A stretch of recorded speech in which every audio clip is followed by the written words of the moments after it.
მოგესალმებით მეგობრებო, ალბათ ხედავთ თუ რატომ არ ტვირთავდი ვიდეოებს ბოლო რამოდენიმე თვის განმავლობაში, ვიცი რაც გაიფიქრეთ, ნუ ღელავთ, ტრიუმფს არაფერი არ სჭირს, ჩემს გვერდით არის აქ ცოტა მოწყენილი, მაგრამ უვნებელი.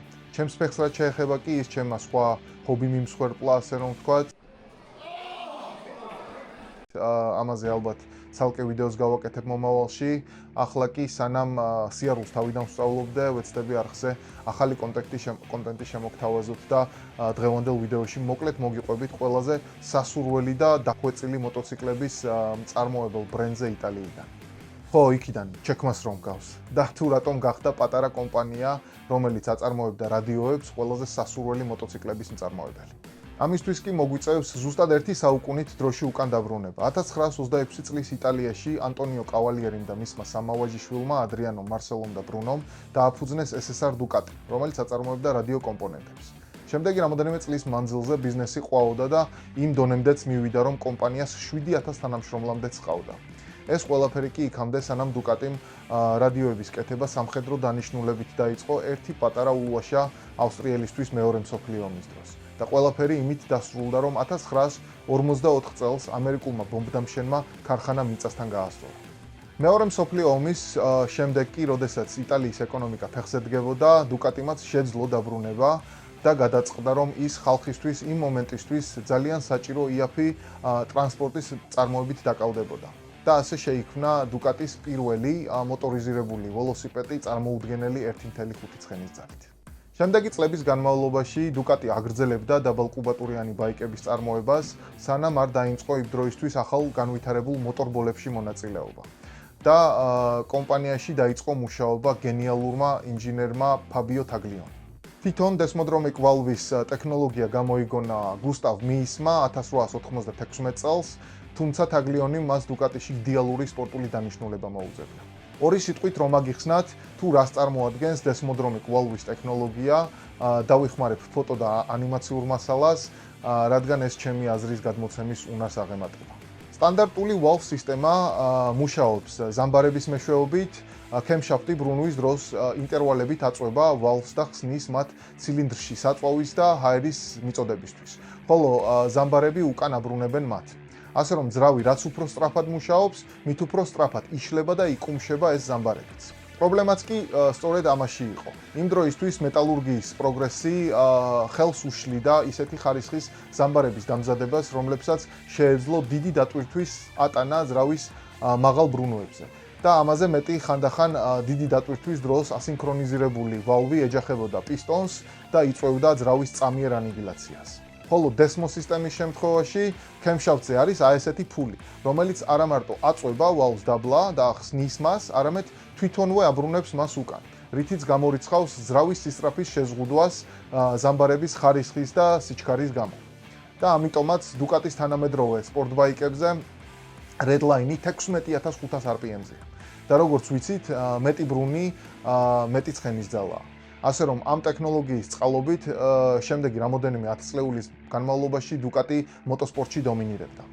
კიდე ერთი საინტერესო ფაქტი desmodromic valve-თან დაკავშირებით, ყველა ამ დადებით თვისებასთან ერთად, მას ასევე ჰქონდა საკმაოდ დიდი უარყოფითი მხარეც, რაც იყო მისი საკმაოდ ძვირი და შრომატევადი სერვისი. და Ducati-მ 2021 წლიდან ნელ-ნელა შეწყვიტა მათი წარმოება და გადავიდნენ ზამბარიან სისტემაზე სხვა მწარმოებლების მსგავსად. ასევე საკმაოდ მნიშვნელოვანი ერა Ducati-ის ისტორიაში უკავშირდება ცნობილ დიზაინერს მასიმო ტამბურინის, რომელიც მუშაობდა Ducati-ში 90-იან 2000-იან წლებში და მის კალამქვეშ გამოვიდა ისეთი ლეგენდარული ბაიკები, რომლებიცაა Ducati 916, 996, 998, რამაც განაპირობა Ducati-ის სახელის დამკვიდრება როგორც ყველაზე ლამაზი და ეგზოტიკური მოტოციკლების ბრენდი. მაგალითად, გაიხსენეთ ფილმები ჩვენი ბავშვობიდან, ტაქსი ან მატრიცა.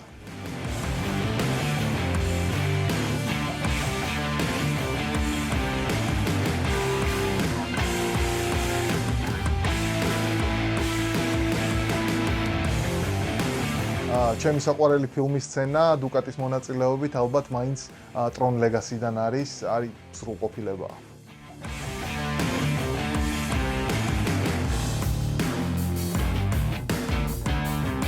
ტამბურინის შემდეგაც დუკატიმ გააგრძელა ულამაზესი ბაიკების შექმნა, მაგალითად Desmosedicი არ არის, Panigale 1199, 1299 და V4. რაც შეეხება ისევ და ისევ რბოლებს, დღესდღეობით Ducati არის ყველაზე ტიტულოვანი მოტომწარმოებელი WSBK-ს ისტორიაში 20 გამარჯვებით, მაგრამ MotoGP-ში კი ის წლების განმავლობაში მოიკოჭლებდა თვითდაკიდების თუ ელექტრონიკის პრობლემების გამო.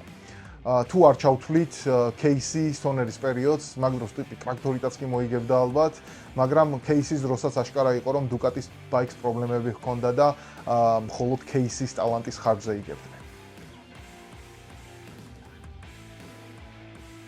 და ზუსტად აქ მივუახლოვდით Ducati-ს ყველაზე მნიშვნელოვან პერიოდს, როდესაც 2014 წელს Ducati-ს MotoGP-ს გუნდის სათავეში მოვიდა Gigi Dall'Igna.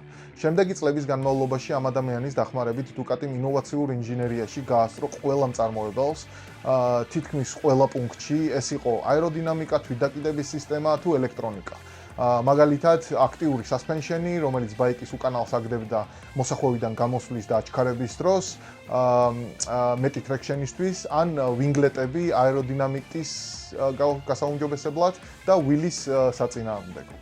ამ ძიმე შრომამ კი ნამდვილად გამოიღო შედეგი და Ducati-მ კონსტრუქტორის ჩემპიონატი მოიგო 2020, 2021, 22, 23, 24 და 25 წლებში. ანუ 6 წლის განმავლობაში ზედიზედ. ხოლო 2025 წლის მარკ მარკეზის კამბექზე საუბარი ზედმეტად.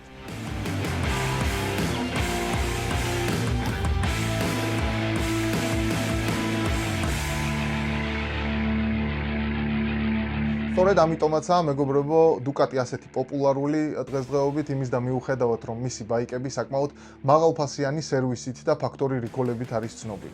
და ამ ბაიკების განსაკუთრებულობას და ეგზოტიკურობას მათი ფასიც ხაზს უსვამს. მაგალითად, სულ ახალი 2026 წლის ლიმიტირებული V4, რომელსაც მარკეზის გამარჯვების აღსანიშნავად უშვებენ 79,000 ფუნტი ეღირება. დღეისთვის სულ ეს არის, მეგობრებო, იმედია ვიდეო მოგეწონათ და რამე ახალი გაიგეთ. მე კი ვეცდები, რაც შეიძლება მალე დავდგე ფეხზე, რომ მრავალი ვიდეო შემოგთავაზოთ მომავალში არხზე. არ დაგავიწყდეთ არხის გამოწერა, ლაიქი, კომენტარი და გაუზიარეთ მეგობრებს. მომავალ შეხვედრამდე.